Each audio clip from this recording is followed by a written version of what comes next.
Marwadi university మంచి భవిష్యత్తు కోసం తెలుగు విద్యార్థులు ఇష్టపడే యూనివర్సిటీ. కాల్ 9059052378 9059052379. నమస్కారం, వెల్కమ్ టు ఐ డ్రీమ్. ధర్మ మార్గం విత్ విజిత కార్యక్రమానికి స్వాగతం. ప్రస్తుతం మనతో పాటు ఉన్నారు. వారు వయసులో చిన్నవారైనా సరే జ్ఞానంలో ఎంతో పెద్దవారనే చెప్పాలి.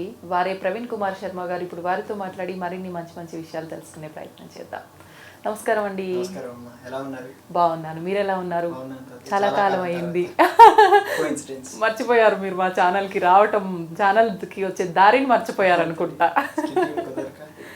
ఓకే, మొత్తానికి వచ్చేసారు, సంతోషం. అయితే అందరము మనిషి జన్మ తీసుకున్నాము. మామూలుగా మనిషి జన్మ తీసుకున్నాము, భగవంతుడు ఆ జీవిని భూమిపైకి పంపించాడు అంటే ఏదో ఒక కారణం చేతనే పంపిస్తాడని చెప్పి పెద్దవాళ్ళు అంటూ ఉంటారు. అది వాస్తవమేనా? ఒకవేళ వాస్తవం అయితే ఆ కారణం ఏంటి అనేది ఎవరికి వాళ్ళం అసలు గుర్తే చేసుకోము. బంధాలు, బంధుత్వాలు, మన నిత్య జీవితము, మన కోరికలు వీటిలోనే కొట్టుమిట్టాడుతూ ఉంటాము. నిజంగా ఎలా తెలుస్తుంది ఆ కారణం ఏంటి అనేది? సాధారణంగా మనిషికి కర్మ అనేది ఉంటుందమ్మా, ప్రారబ్ధం అని. అంటే ఇప్పుడు బ్రతుకుతున్న దాన్ని ప్రారబ్ధం అంటారు, అంతకు ముందున్న దాన్ని సంచితం. ఇది ముందు మాట్లాడేవి గుర్తొస్తుందో లేదో అని చెప్పి సంచితం అంటారు, వచ్చేదాన్ని ఆగామి అంటారు. ఈ సంచితంలో నుంచి తీసుకుంటే ఇప్పుడు మనం ప్రారబ్ధంలో ఉన్నాం. ఇందులో సాధారణంగా గుర్తుకు రాదమ్మా సాధారణ మనుషులకు. అందుకే అందరూ డబ్బులని దీని వెనకే పరిగెడుతున్నారు, మెటీరియల్ లైఫ్లోనే పరిగెడుతున్నారు. కానీ ఒక్కసారి ఆగి వెనక్కి పరిశీలన చేసిన వాళ్ళకు తెలుస్తుంది మన లైఫ్ గోల్ ఏంటి అనేటువంటి అంశం. పరిశీలన చేసిన వాళ్ళకి లైఫ్ గోల్ అనేది లిబరేషన్ అనే విషయంలోనే తెలుస్తుంది. విడుదల, ఈ బంధాలు, బంధుత్వాలు, విముక్తి పొందటం. విముక్తి అంటే ముక్తి పొందటం, మోక్షం పొందటం. పునరపి జననం పునరపి మరణం పునరపి జననీ జఠరే శయనం ఇహ సంసారే బహుదుస్సారే కృపయాపారే పాహి మురారే. మీ ఇష్టదైవమైన శివుణ్ణి కూడా ప్రార్థించినా సరిపోతుందమ్మా.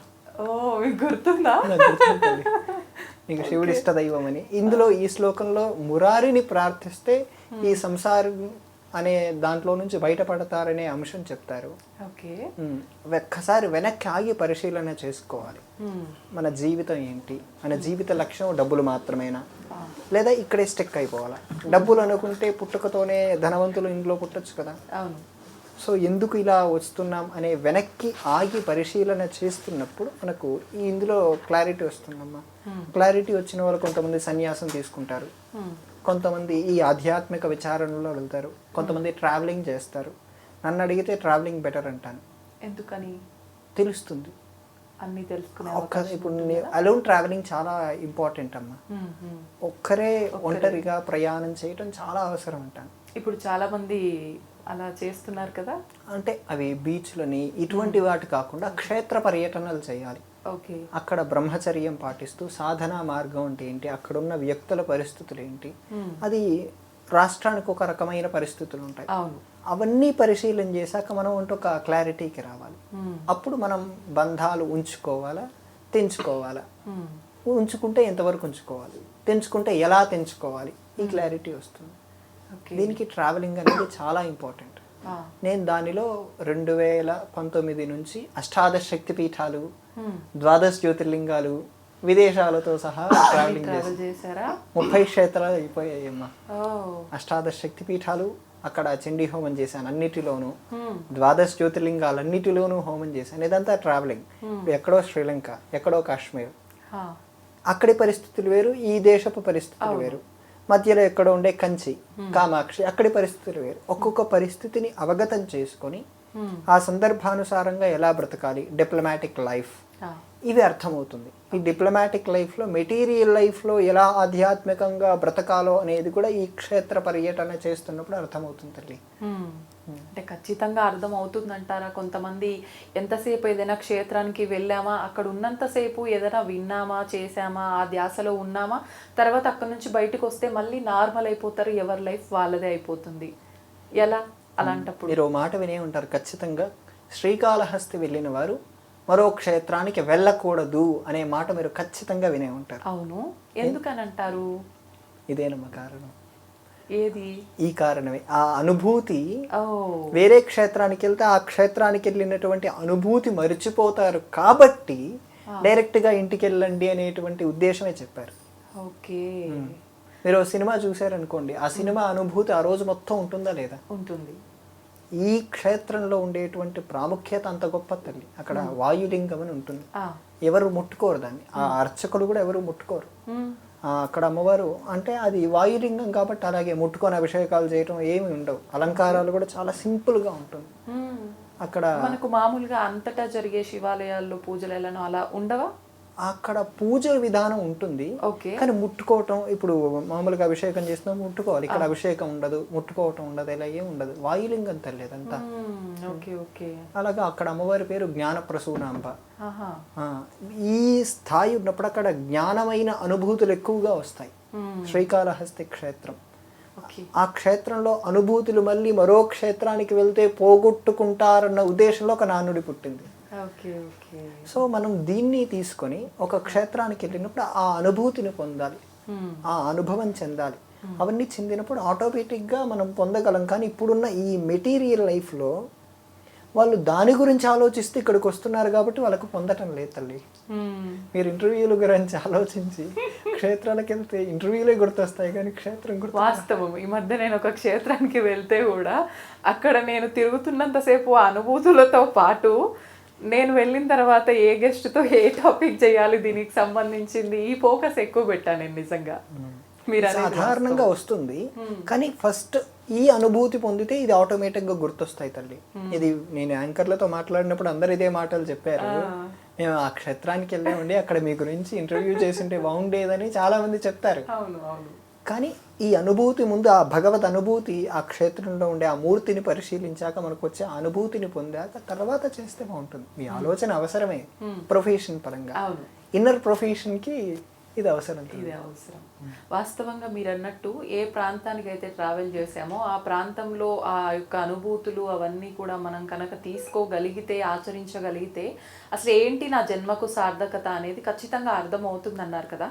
అలా ఒక క్షేత్రాన్ని ఎగ్జాంపుల్గా తీసుకుంటే కాశీ క్షేత్రానికి వెళ్తే కనుక మనకు అక్కడ ఎప్పుడు ఏదో ఒకటి చితి మంటలు మండుతూనే ఉంటాయి. అక్కడ కాసేపు కనుక కూర్చొని ఉంటే నిజంగా ఏది శాశ్వతం కాదు కదా, శాశ్వతం కాని దానికోసమైనా మనం ఇంత పరితపిస్తున్నాము.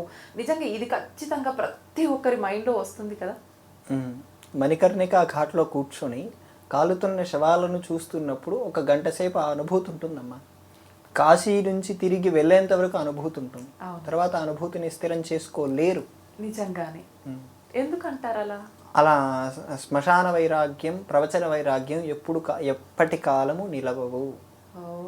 శ్మశానంలో చూసిన తర్వాత అంతెందుకు కాశీ వరకు ఎందుకమ్మా, మన ఇంటి పక్కనే ఎవరో చనిపోయారు, వాళ్ళు చాలా ఆరోగ్యంగా ఉండి మనకు అటువంటి అనుభూతులే వస్తాయి. వాళ్ళు చాలా సంపాదించినా వెళ్ళిపోయారు అనే ఫీలింగ్ ఒక 5-10 నిమిషాలు ఉంటుంది. కానీ కాశీలో జరుగుతున్న అదంతా చూసేసరికి చాలా, ఇది మొన్న బిల్ గేట్స్ కూడా చూసారమ్మా జరుగుతున్న విధానం అంతా. ఆయన కూడా ఇలాగే అనుకున్నారు, తర్వాత వెళ్ళిపోయారు. ఎందుకంటే ఆ అనుభూతులు అలాగే ఉంటాయి. శ్మశాన వైరాగ్యం పురాణాలు చెప్తున్నప్పుడు, ఎవరైనా ప్రవచనాలు చెప్తున్నాడు, వైరాగ్యం కూడా చెప్తున్నప్పుడు మనం ఆ ఫీలింగ్ వస్తుంది, దాని తర్వాత వెళ్ళిపోతుంది. కానీ నిజమైన వైరాగ్యం ఇప్పుడు అన్నాను చూడండి, ఒక్కసారి ఆగి వెనక్కి చూసుకుంటే జీవితంలో ఒక దెబ్బ తగిలాక ఎందుకు అనే క్లారిటీ వస్తుంది కదమ్మా. ఆ దెబ్బ తగిలేంత వరకు ఇవన్నీ అవసరమే. కొంతమంది దెబ్బలు తగలకుండానే నిజమైన జీవితం ఏంటనే దానికోసం పరిగెడుతూ ఉంటారు. అందులో మనం ఉన్నాం. ఉన్నాం, మీరున్నారు. ఎలా అంటారు? ఇంతమందిని చేస్తున్నారు, దాన్ని మీరు ఆచరణలో చేస్తే ఖచ్చితంగా ఉన్నారు. ఆచరణ పెడితే ఐ థింక్ మీరు పెడుతున్నారనే నాకు మొన్నటి వచ్చినప్పుడు నాకు గుర్తుంది. సో మనం ఖచ్చితంగా ఆ మార్గంలో ఉన్నాం. కానీ ఆ మార్గం ఇంకా తీవ్రతరమైనప్పుడు ఈ బంధాలు ఏవి ఉండవు, ఆటోమేటిక్గా తెగిపోతాయి. అంటే బంధాలతో ఉంటాం కానీ బంధాల్లో ఉండం. అర్థమైందా? అంటే ఎక్కువ వాటిలో వ్యామోహం పెంచుకోకుండా ఉంటామేమో. వాళ్ళతో ఉంటాం, మెంటల్గా ఉండం. వాళ్ళతో శారీరకంగా వాళ్ళ ముందు కనపడుతూ ఉంటాం, కానీ మన మనస్సు అంతా మోక్షం గురించి ఆలోచిస్తూ ఉంటుంది, విముక్తి గురించి ఆలోచిస్తూ ఉంటుంది. సో సో అటువంటి క్లారిటీ కొంచెం తీవ్ర స్థాయిలో వెళ్తుంది. అది ఇప్పుడు మీకు అవసరం లేదు, ప్రస్తుతం ప్రొఫెషన్లో ముందుకు సాగితే చాలు.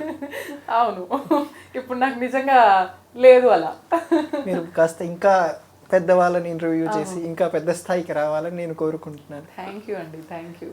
నిజంగా చాలా మంచి విషయాలు తెలియజేశారు. మీరు అన్నది వాస్తవం. నిజంగా ఎవరికి వాళ్ళు ఏదైనా జరిగినప్పుడు అది మోక్షము అంటే నేను చేయాల్సిన లక్ష్యం ఏంటి అనే కాకుండా ప్రతి ఒక్కటి నిత్య జీవితంలో ఎన్నెన్నో జరుగుతుంటాయి. జరిగినప్పుడు ఆ బంధాలను అక్కడికి తుంచుకోకుండా ఏం జరిగింది ఏంటి అని ఒక నిమిషం ఆలోచించి కనుక చూసుకుంటే తప్పు ఎక్కడ ఉంది, ఎవరిది ఉంది, ఎలా జరిగింది ఏంటి, ఇది ఒక నిర్ధారణ వస్తుంది. కాబట్టి అన్నీ కూడా కరెక్ట్గా ముందుకు వెళ్తాయని చెప్పి నాకు అర్థమైంది. అంతేనమ్మా, అంతే, సరిగ్గానే చెప్పారు. సంతోషం, నమస్కారం.